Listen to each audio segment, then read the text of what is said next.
Payrolls, polls and policymakers. A monumental week ahead for the world's largest economy.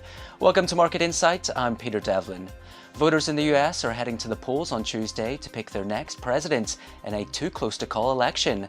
But as the US election cycle that it's already rattled asset prices finally comes to a head, the Federal Reserve kicks off its November meeting.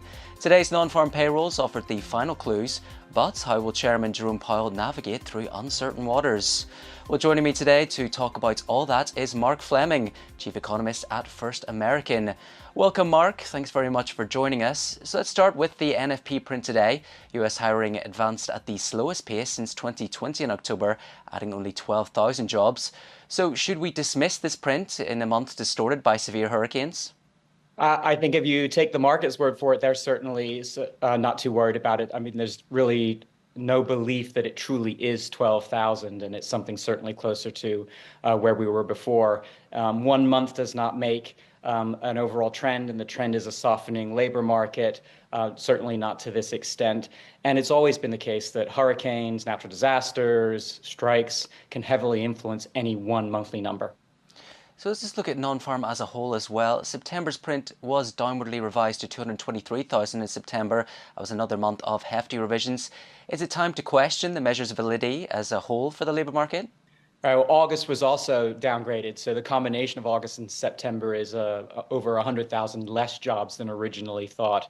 Again, the cooling trend. And that's common. Downward revisions, upward revisions in general, whether up or down, are common. I think it is challenging these days, particularly with natural disasters, to get good reads. But 1 month should never be what we base ultimate outcomes on. It's much more the trends. And if there were a number that I would look at even more closely, it's wage growth, because that's the dynamic of a demand and supply combination in the labor market, and that's still relatively strong. So the labor market is cooling, but it's certainly not collapsing.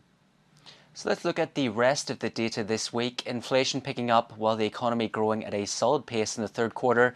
Is it time to pare back policy easing bets? I think that's the question that the Fed meeting members are going to have to address next week. We're getting very mixed signals. Labor market cooling, GDP is strong, inflation is coming down, but maybe not fast enough. There's a sort of a big balancing act there that they have to deal with next week. So it's not like every number is trending in the right direction, and it's never the case that any one number is what a decision is made upon. So let's look ahead to next week as well for the Fed meeting. Is a quarter-point cut virtually a lock, and what are you expecting? If you take the market's suggestion, the odds of a quarter-point cut are something like 98+% for next week. So certainly the market believes that it's an almost certainty. And I think the Fed's, like I said, going to have to parse through all those numbers. But I would agree with the market. The likelihood of a continuation of the cuts is probably a good bet at this point. There's nothing really to suggest that we should certainly pause. This is what a soft landing looks like. You would have to basically accelerate cuts if there were a recession, and there's nothing saying that it would go the other way. So yeah, I think it's a good bet. So, of course, who will be at the helm of the world's biggest economy will have wide-ranging consequences for the financial markets. Mark, I do have to ask you this. Will the election play into Fed's decision-making?